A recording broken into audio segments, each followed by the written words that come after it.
Ya Ali Madad. Otherwise, Rai Abu Ali Missionary, voice number 947. یا علی مدد دن بھر پہلی دفعہ میں آپ کی جماعت میں آیا ہوں. سنگاپور کی جماعت کا نام سنا تھا. مجھے معلوم ہوا کہ ادھر 60 کے قریب اسماعیلی بستی ہے. آپ لوگوں کے سامنے میں نے مولانا حضرت امام کے آسٹریلیا میں جو فرمان 7ویں تاریخ کو ہوئے تو میں نے آپ کے سامنے سنائے, اور اس میں مقصد میرا یہ تھا کہ اس میں سے کچھ چیزیں آپ لوگوں کو یہاں لگتی ہیں میرے خیال میں, اور وہ چیزیں ہمارے لیے بڑی ضروری ہیں. تو میں پہلی دفعہ آیا ہوں اور آج ہی کی رات کو کل انشاءاللہ میں چلا جاؤں گا. مفتی صاحب کا میں احسان مانتا ہوں, ان کو میں نے ٹیلی گرام کیا کہ میرا ایک ہی دن کا پروگرام ہے, آپ لوگ بھی محنت کر کے اٹھا کے تکلیف اٹھا کے آئے ہو, بولا آپ کو خوشی آباد کریں. سلوات پڑھو.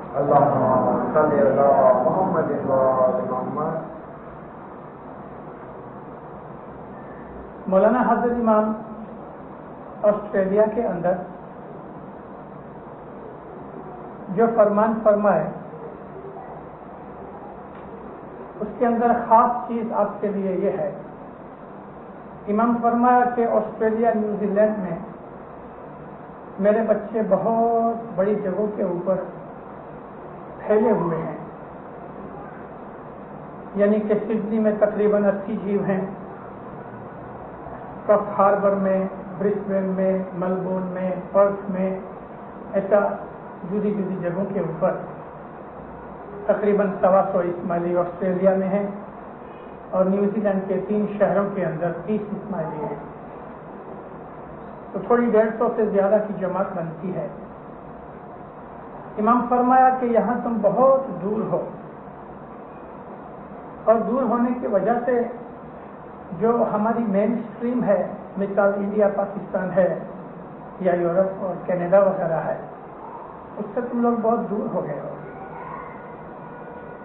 میں یہ چاہتا ہوں کہ یہاں کے مسلمانوں کے ساتھ تم اچھی طرح سے اپنا تعلق پیدا کرو, مسلمانوں کے ساتھ ملو ملو, اور تم اپنے آپ کو مسلمان کے طور پہ مگر اپنے مذہب کو کمزور کر کے نہیں تم ظاہر کرو, اپنے مذہب کے اوپر مستقیم رہو, لیکن مسلمانوں کے ساتھ بھی ملو. امام نے فرمایا کہ اس وقت دنیا کے اندر ایسی حالت ہے کہ اسلام بہت کمزور ہو گیا, اور ویسٹرن کنٹریز کے اندر, یورپ امریکہ وغیرہ کے اندر مسلمانوں کے متعلق جو لوگوں کے خیال ہیں وہ اچھے نہیں, اور اس وجہ سے دنیا کے اندر اسلام کی بڑی بے عزتی ہو رہی ہے. خیر یہ وقت آئے گا تبھی ٹھیک ہو جائے گا, لیکن تم یہاں اس ملک کے اندر آسٹریلیا کے اندر مسلمانوں کے ساتھ ملا کرو. سنگاپور آ کے بھی مجھ کو اس بات کا احساس ہوا کہ کئی برسوں سے یہاں کوئی نہ کوئی اسماعیلی رہتا ہے, اور اب تو کچھ تھوڑے سے اسماعیلی زیادہ ہو گئے ہیں, تو یہاں مسلمان کافی ہیں. مجھے معلوم نہیں کہ کتنے ہیں, مگر بہت مسلمان ہیں یہاں. 23 لاکھ کی آپ کی سنگاپور کی بستی کے اندر میرا اندازہ کرتا ہوں کہ 1-2 لاکھ کے قریب مسلمان ہونے چاہیے. ملیشیا مسلمان بہت ہیں, چائنا کے مسلمان بھی بہت ہیں, اور اسی طرح سے انڈونیشیا کے مسلمان بھی یہاں بہت ہیں. تو آپ لوگوں کو یہاں بن سکے تو ہفتے میں 1 دن جمعے کی نماز پڑھنے کے لیے جایا کرو, اور جتنے بھی مرد آدمی ہیں اس میں سے آپ اپنی ڈیوٹی لگاؤ کہ ایک جمعے کو 2 آدمی جامیں, اپنے اسماعیلی جماعت میں سے دوسرے جمعے کو دوسرے 2 آدمی جامیں. تو اس طرح سے مہینے کے بعد باری آوے تو مسلمانوں کے ساتھ ہمارا کچھ تعلق پیدا ہو گئے. دینداروں اسلام آہستہ آہستہ زور پکڑے گا، لیکن کافی وقت لگے گا، کافی وقت لگے گا۔ دیکھو ہمارا امام جو جانتا ہے وہ ہمیں معلوم نہیں۔ امام کی نظر کی میں بات کروں، 1905 کا فرمان زنزبار میں حضرت مولانا امام سلطان محمد شاہ صلوات اللہ علیہ نے کیا۔ مولانا نے فرمایا 40 برس کے اندر اس ناشری مذہب کمزور ہو جائے گا اور 100 برس میں تو ایران سے بھی نابود ہو جائے گا۔ ابھی دیکھو اس بات کو 75 سال ہو گئے۔ امام کی اس لمبی نظر کی جو حالت آج ہم کو پتہ لگتی ہے، آج سے 10-20 برس پہلے پتہ نہیں لگتی تھی، لیکن آج ایران کی حالت دیکھ کے حضرت امام کا فرمان یاد آتا ہے سلطان محمد شاہ کا کہ ایران کے اندر مذہب جیسی بات ہی نہیں رہی، اور جو حالت بن رہی ہے تو ایسی حالت ہے کہ لوگوں کو مذہب سے نفرت ہو جائے گی، ایران کی حالت اور بھی بگڑ جائے گی۔ اسی طرح سے دنیا کے اندر اسلام اور بھی گر جائے گا، مگر انشاءاللہ کچھ برس کے بعد اسلام ضرور اوپر آئے گا اور اسلام ایک بڑا طاقتور مذہب بنے گا۔ تو آپ سنگاپور کے اندر رہتے ہو، آسٹریلیا کے ان فرمانوں کو جو کہ آسٹریلیا میں ہوئے ہیں، مگر چونکہ ہماری آبادی ادھر 60-70 آدمیوں کی ہے، بہت تھوڑی آبادی ہے، تو مسلمانوں کے ساتھ ہمیں رہ کے اپنی آئیڈینٹی یعنی ہم اسماعیلی ہیں اس چیز کو بھلانا نہیں، اسماعیلی مذہب ہمارا قائم رہے، ہمارے سینوں کے ساتھ لگا ہوا ہے، لیکن ہم اسلام کا ایک حصہ ہیں، اس حساب سے ہمیں اسلام کے ساتھ رہنا چاہیے۔ دوسری بات میں آپ کو یہ عرض کروں کہ سنگاپور کے اندر میں نے مفتی صاحب کو پوچھا تو پتہ لگا کہ آپ کا جماعت خانہ صرف جمعے کے دن ہوتا ہے، کوئی 6 میل پہ رہتا ہے، کوئی 5 میل پہ رہتا ہے، کوئی اور دور رہتے ہیں، اس وجہ سے ہر روز اب جماعت خانے نہیں آ سکتے۔ مشنری ہوں، میں تو یہی کہوں گا کہ دن دھڑو ہر روز جماعت خانے آؤ، لیکن مجھے معلوم ہے پتہ لگنے پر کہ بعضوں کے گھر دور ہیں، بعضوں کی دکانوں کا وقت یہی ہوتا ہے، مگر جہاں بھی آپ ہو دعا پڑھو، دکان کے اوپر ہو تو دکان پہ، گھر پہ ہو تو گھر پہ دعا پڑھو۔ دعا ہماری مذہب کی، ہمارے ایمان کی فاؤنڈیشن ہے۔ 2 چیزیں اگر برابر ہوں گی، ایک 3 وقت کی دعا برابر ہوگی، دوسرے 10 وقت برابر ہوگی، تو انشاءاللہ آپ کا ایمان کبھی ہلے گا نہیں۔ یہ 2 چیزیں جو ہیں ایمان کو مستقیم کرتی ہیں۔ بچوں کو بھی چھوٹی عمر سے دعا سکھاؤ، مذہبی تعلیم دو۔ ہم لوگ جو ہندوستان پاکستان کے مسلمان ہیں یعنی اسماعیلی، کبھی نہ کبھی آپ ادھر سے بمبئی چلے جاتے ہو، کراچی چلے جاتے ہو، کبھی حضرت امام لندن میں آیا تو آپ میں سے پیسے والے آدمی لندن چلے گئے، ادھر ماں باپ نزدیک ڈھاکہ میں آتے ہیں تو آپ میں سے کوئی ڈھاکہ چلے جاتا ہے، کوئی بمبئی چلے جاتا ہے۔ لیکن میں دنیا کے اندر بہت مسافریاں کرنے کے بعد یہ دیکھ کے بڑا حیران ہوا، رشیا میں 1,40,00,000 اسماعیلی ہے، چین کے اندر 56 لاکھ اسماعیلی ہیں، اور اس ایران میں جہاں ابھی اتنی تنگی ہے، تکلیف ہے، 12 لاکھ اسماعیلی ایران میں ہے، 6 لاکھ اسماعیلی افغانستان میں ہے۔ ان کا کبھی ٹوٹل لگاؤ تو 2 کروڑ کے قریب اسماعیلی ہیں۔ ان میں سے شاید کوئی ایسا اسماعیلی ہوگا، مجھے نہیں ایسا لگتا، محسوس ہوتا کہ 100 بھی آدمی نکل سکے 2 کروڑ میں سے کہ جنہوں نے حضرت امام کا دیدار کیا ہوئے۔ 1000 سال سے یہ لوگ ادھر رہتے ہیں، 1000 سال سے انہوں نے 1000 سال سے کبھی امام کا دیدار نہیں کیا۔ کبھی 20 برس کی ایک نسل مان لو تو 50 نسلیں گزر گئیں، امام کا دیدار انہوں نے کبھی نہیں کیا۔ پیدا ہوتے ہیں، بڑے ہوتے ہیں، بوڑھے ہوتے ہیں، گزر جاتے ہیں، مگر زندگی میں کبھی ظاہری دیدار حضرت امام کا نہیں کیا۔ 1000 سال ہوا، مگر ان کمیونسٹ ملکوں کے اندر رہ کے بھی ان اسماعیلیوں نے اپنا ایمان سلامت رکھا ہے، اور 1000 سال وہ اس اسماعیلی مذہب کے اوپر ہم سے زیادہ مستقیم ہیں۔ ان کے پاس بیت الخیال کی عبادت نہیں، مولا ان کو بول نہیں دیتے. ان کے پاس 5 بار سال جیسی لائف ڈیڈیکیشن جیسی یہ بخششیں بھی نہیں ہیں. وہ صرف رات کو مولا کو یاد کر کے عبادت سے گزار دیتے ہیں اور دعا جو پڑھتے ہیں تو دعا کے اندر انہیں دیدار ہوتا ہے. اس طرح انہوں نے اپنے مذہب کے اوپر استقامت رکھی, اپنے مذہب کو مضبوط رکھا. انہوں نے دنیا میں بڑے بڑے دکھ اٹھائے ہیں. ہم ان ملکوں کے اندر رہے ہیں, آزادی ہے گھومنے پھرنے کی. تو میری یہ عرض ہے جماعت کو کہ آپ جہاں بھی ہو, گھر میں, دکان کے اوپر, آپ مل کے بیٹھ کے دعا پڑھو. اگر 2-4 ایسی فیملیاں ارد گرد آس پاس رہتی ہیں تو ہر روز شام کے وقت باری باری آپ کسی کے گھر میں اکٹھے ہو کے, عورتیں اور بچے وہاں بیٹھ کے 5-7-10 جتنے بھی بن سکے مل کے بیٹھ کے دعا پڑھو, تسبیح نکالو, فرمان پڑھو, گنان بولو, دعا مانگو, مولا کو یاد کر کے آپ اس طرح سے جو اپنی رات گزارو, وقت گزارو, تو آپ کا ایمان بھی مولا زیادہ کرے اور بچوں کے اوپر اس تلقین اور تعلیم کا بڑا اچھا اثر پڑے گا. مولانا حضرت امام 7 دن ستمبر مہینے کی 1 تاریخ سے لے کے 7ویں تاریخ تک لندن میں آئے. وہ لندن میں جو مزہ کیا ہے, 13,000 اسماعیلی اکٹھے ہو گئے, 10,000 لندن میں اور ارد گرد کے لوگ, اور تقریباً 3,000 آدمی باہر سے آئے تھے. 7 دن حضرت امام نے بہت رحمتیں اور نوازشیں کی.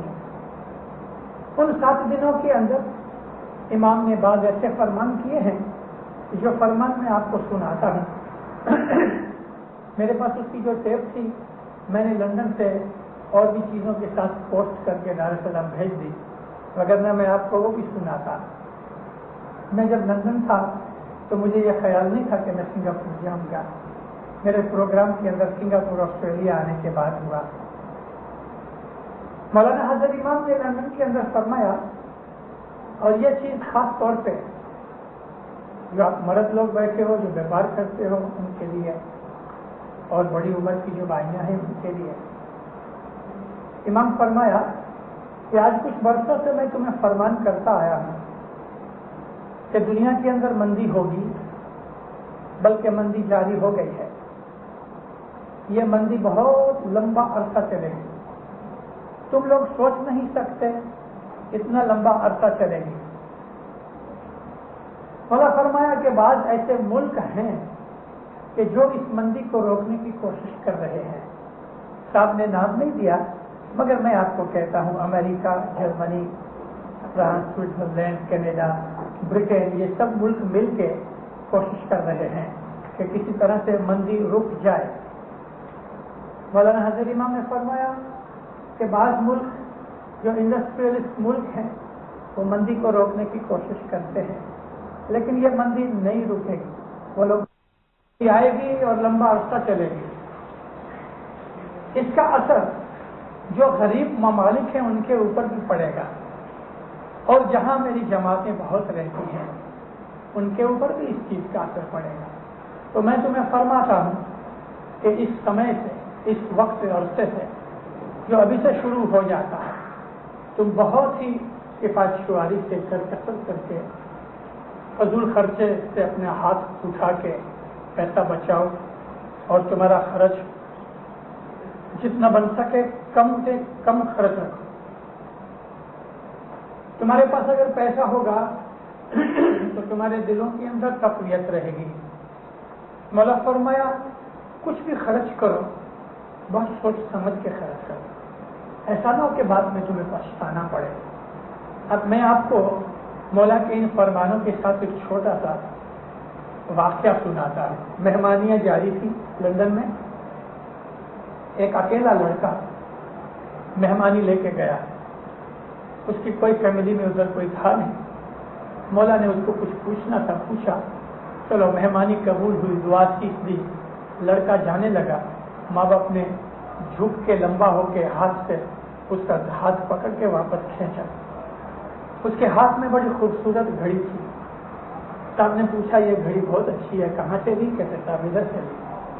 کتنے میں لی؟ اس نے رقم بتائی.